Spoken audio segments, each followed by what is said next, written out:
Hello नमस्कार दोस्तों, मैं हूं किशन लाल और आप देख रहे हो RJ Kishan education YouTube channel.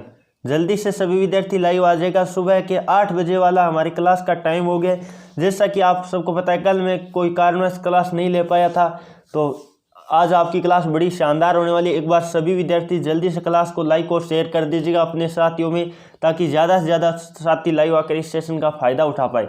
आज हम लेने वाले हैं मॉक टेस्ट नंबर 20, जो कि जीएस सुपर सीरीज के तहत हम करवा रहे हैं रेगुलर।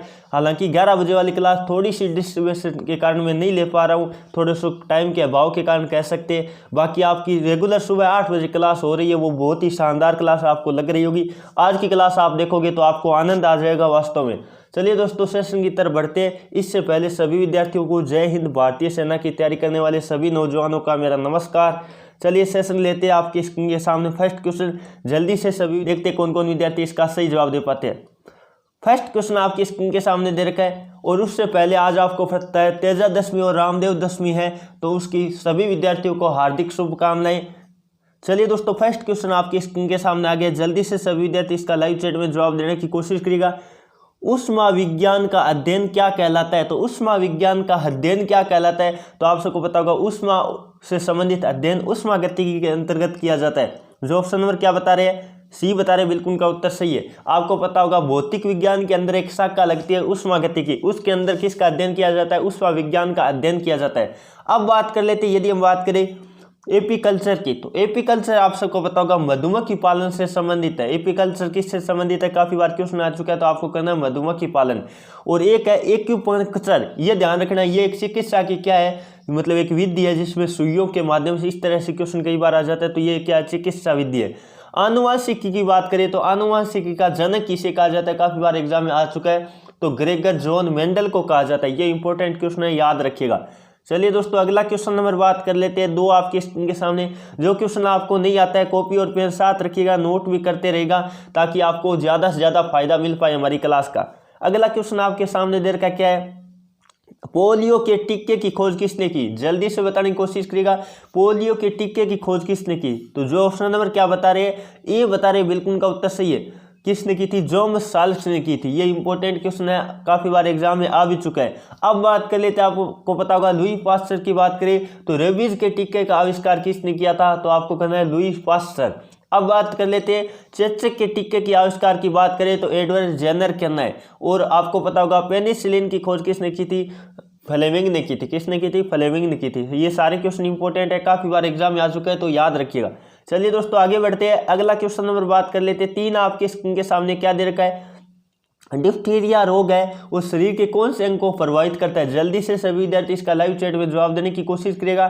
तो आप सबको पता होगा ये किसको प्रभावित करता है? गले को प्रभावित करता है। जो ऑप्शन नंबर क्या बता रहे हैं? सी बता रहे हैं, बिल्कुल का उत्तर सही है। अब यहाँ से काफी बार क्वेश्चन आ जाता है, जैसे हम बात करें पीलिया शरीर के किस अंग को प्रभावित करना है, तब आपको करना है यकृत। और भी काफी सारे क्वेश्चन बन रहे हैं, यानी रिकेटस शरीर के कौन से अंग को प्रभावित करता है, तब आपको हड्डियां करना है। और आपको पता होगा स्कर्वी रोग की बात करें तो मसूड़े यानी दांतों को प्रभावित करता है। काफी सारे इस तरह के क्वेश्चन जो भी आए तो आपको ध्यान रख लेना है। चलिए दोस्तों, आगे बढ़ते हैं। अगला क्वेश्चन नंबर बात कर लेते हैं। 4 आपकी स्क्रीन के सामने, जल्दी से सभी विद्यार्थी इसका भी लाइव चैट में जवाब देने की कोशिश करेगा। क्वेश्चन क्या दे रखा है? विश्व वन दिवस कब मनाया जाता है? तो विश्व वन दिवस कब मनाया जाता है? जल्दी से सभी विद्यार्थी लाइव चैट में जवाब देने की कोशिश करेगा। जो ऑप्शन नंबर क्या बता रहे? बी बता रहे 21 मार्च, बिल्कुल का उत्तर सही।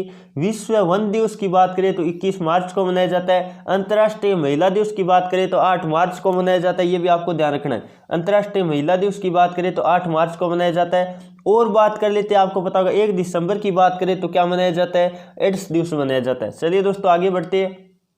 अगला क्वेश्चन नंबर बात कर लेते हैं। 5 आपके स्क्रीन के सामने क्या दे रखा है?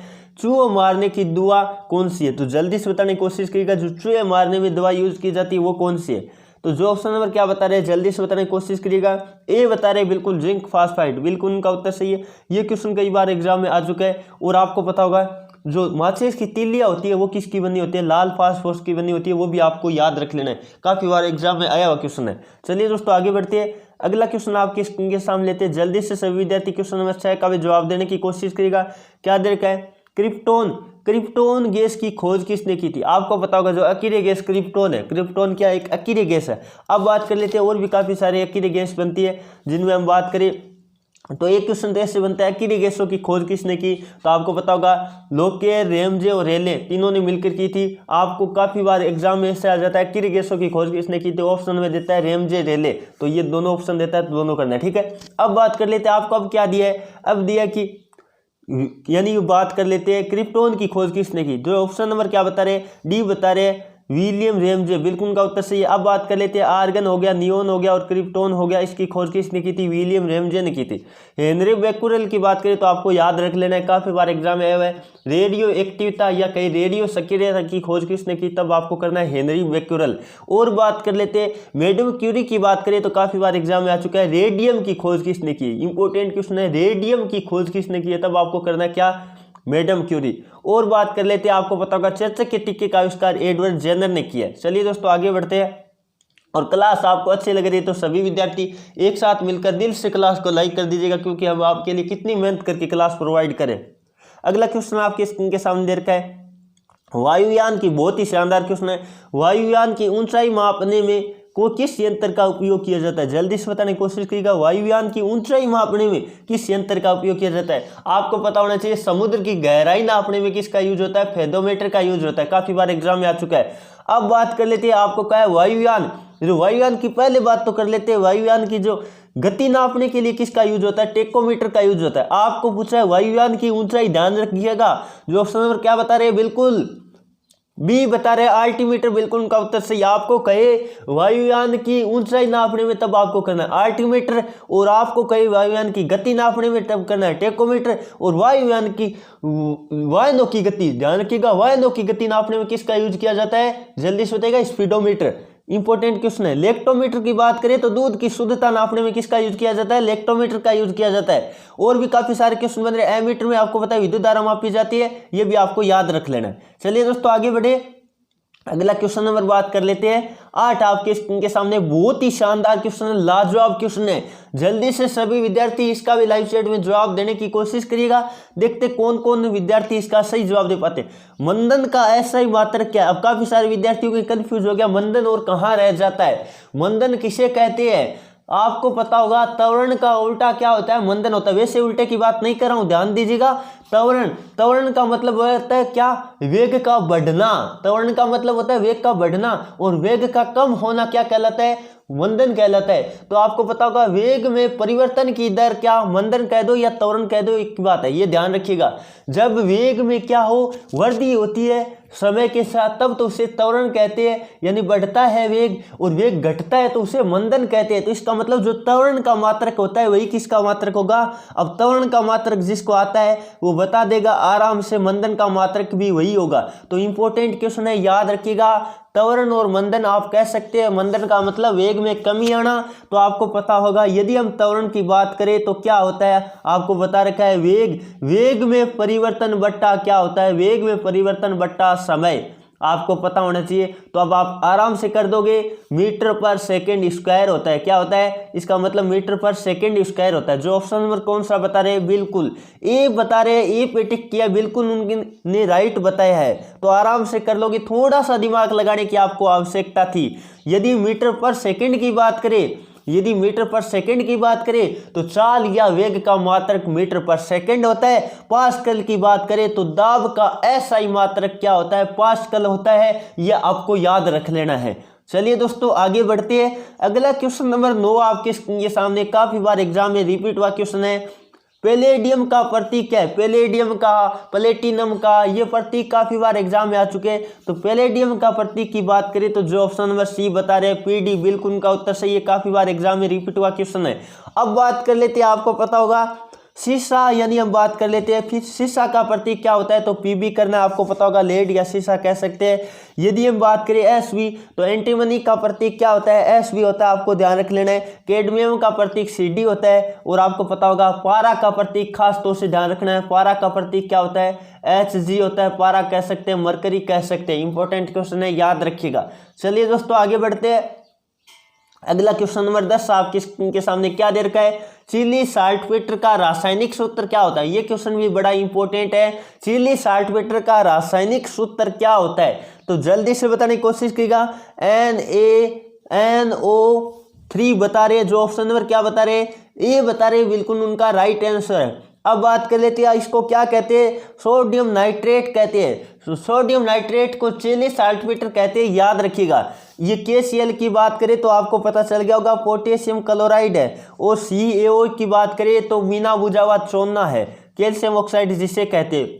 और CaOCl2 की बात करें तो विरंजक चूर्ण का सूत्र क्या है, CaOCl2 है, ये इंपॉर्टेंट है। और विरंजक चूर्ण का यूज किस में, जो जल के शुद्धिकरण में किया जाता है, क्योंकि इससे क्लोरीन मुक्त होती है, जो कि जल के शुद्धिकरण में यूज किया जाता है। इंपॉर्टेंट क्वेश्चन है, याद रखिएगा।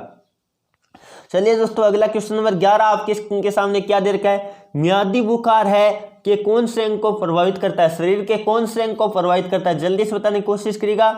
तो जो ऑप्शन नंबर क्या बता रहे, ए बता रहे टाइप आंत, बिल्कुल उनका उत्तर सही है। आपको पता होगा म्यादी बुखार यानी टाइफाइड की बात करें, वो आंत को प्रभावित करता है। पीलिया मैंने काफी बार बता दिया, यकृत को प्रभावित करता है। स्कर्वी की बात करें तो मसूड़े को प्रभावित करता है, इंपॉर्टेंट है, याद रखिएगा। चलिए दोस्तों, अगला क्वेश्चन नंबर 12 आपके स्क्रीन के सामने दे रखा है, क्या है, भोजन में उपस्थित ऊर्जा का मापा जाता है, यानी भोजन में जो उपस्थित ऊर्जा होती है उसको हम किस में मापते हैं। तो जो ऑप्शन नंबर क्या बता रहे, ए बता रहे कैलोरी, बिल्कुल उनका उत्तर सही है। यानी कैलोरी किसका मात्रक है, कई बार क्वेश्चन ऐसे आ जाता है कैलोरी किसका मात्रक है, तो आपको ध्यान रखना है ऊर्जा का मात्रक है। अब बात कर लेते हैं, यहाँ से काफी सारे क्वेश्चन बन रहे हैं। यदि मैं बात करूं सेल्सियस केल्विन की बात करूं तो ये तापमान मापने के लिए यूज में ली जाने वाली इकाई है। केल्विन आपको पता होगा, तापमान की SI पत्ती में मात्रक का बात करें तो आपको क्या करना है, केल्विन करना है, इंपॉर्टेंट है, आप याद रखिएगा। चलिए दोस्तों, आगे बढ़ते हैं। अगला क्वेश्चन नंबर 13 आपके स्क्रीन के सामने दे रखा है, क्या है, एक वयस्क मनुष्य कंकाल में की हड्डियों की संख्या कितनी होती है। तो वयस्क मनुष्य में हड्डियों की संख्या की बात करें तो आपको जो ऑप्शन नंबर क्या बता रहे, बी बता रहे 206, बिल्कुल उनका उत्तर सही है। ये क्वेश्चन काफी बार एग्जाम में रिपीट हो चुका है, तो नोट कर लीजिएगा। चलिए दोस्तों, आगे बढ़ते हैं। अगला क्वेश्चन नंबर 14 आपके स्क्रीन के सामने बहुत ही शानदार क्वेश्चन है। क्या दे रखा आपको क्वेश्चन, मानव जो आंख होता है कौन सा भाग वस्तु के रंग का निर्धारण करता है। बहुत ही इंपॉर्टेंट क्वेश्चन बनता है, काफी बार एग्जाम में आ भी चुका है। तो जो ऑप्शन नंबर क्या बता रहे हैं, बी बता रहे आइरिस, बिल्कुल उनका उत्तर सही है। बहुत ही शानदार क्वेश्चन है। अब बात कर लेते हैं, मानव नेत्र का कौन सा भाग दान किया जाता है, तो वो किया जाता है कॉर्निया, याद रखिएगा, इंपॉर्टेंट क्वेश्चन है। रेटिना की बात करें तो मानव नेत्र में प्रतिबिंब कहाँ बनता है, रेटिना पे बनता है, ये भी आपको याद रख लेना है। और मानव नेत्र में हम बात करें लेंस, तो कौन सा लेंस होता है, उत्तल लेंस होता है, याद रखिएगा। चलिए दोस्तों, आगे बढ़ते हैं। अगला क्वेश्चन नंबर 15 आपके स्क्रीन के सामने, बहुत ही शानदार क्वेश्चन है। जल्दी से सभी विद्यार्थी इसका भी लाइव चैट में जवाब देने की कोशिश करिएगा। निम्न में से हाइड्रोजन के आइसोटोप है। तो हाइड्रोजन के मैंने काफी बार आपको बता दिया है, हाइड्रोजन के कुल मिला के 3 समस्थानिक है। यदि हम बात करें तो प्रोटियम है, ड्यूटेरियम है और ट्राइटियम, और कई जगह ट्रीटियम भी लिख सकते हैं इसका नाम, ठीक है। तो आपका ऑप्शन नंबर क्या राइट होगा, जो ऑप्शन नंबर डी बता रहे हैं, बिल्कुल उनका उत्तर सही है। उपरोक्त सभी क्या है, हाइड्रोजन के क्या है, समस्थानिक। समस्थानिक वो होते हैं जिसमें क्या परमाणु क्रमांक समान होता है लेकिन द्रव्यमान अलग अलग होता है। तो ड्यूटेरियम के माध्यम से आपको पता होगा, हम बात करें तो भारी जल का निर्माण इसी से होता है, D2O, इसीलिए आपको ध्यान रख लेना है। ड्यूटेरियम यानी भारी हाइड्रोजन के माध्यम से भारी जल का निर्माण होता है, ये भी आप याद रख सकते हैं। ये थी दोस्तों आज की क्लास, कैसी लगी कमेंट करके जरूर बताइएगा। यदि आपको क्लास पसंद आई तो लाइक करके जाइए और अपने साथियों में ज़्यादा से ज़्यादा शेयर करें, क्योंकि हम रेगुलर आपके लिए क्लास मॉक टेस्ट लेकर आ रहे हैं, बड़ा ही लाजवाब। और क्लास को लाइक करके जाइए, और अपने जो विद्यार्थी पहली बार चैनल पे, चैनल को सब्सक्राइब करके बेल आइकन ऑन कर लो, ताकि जब भी हम लाइव क्लास ले तो आपके पास नोटिफिकेशन आ जाए। चलिए दोस्तों, आज की क्लास में इतना ही। Thank you for watching. जय हिंद, जय भारत।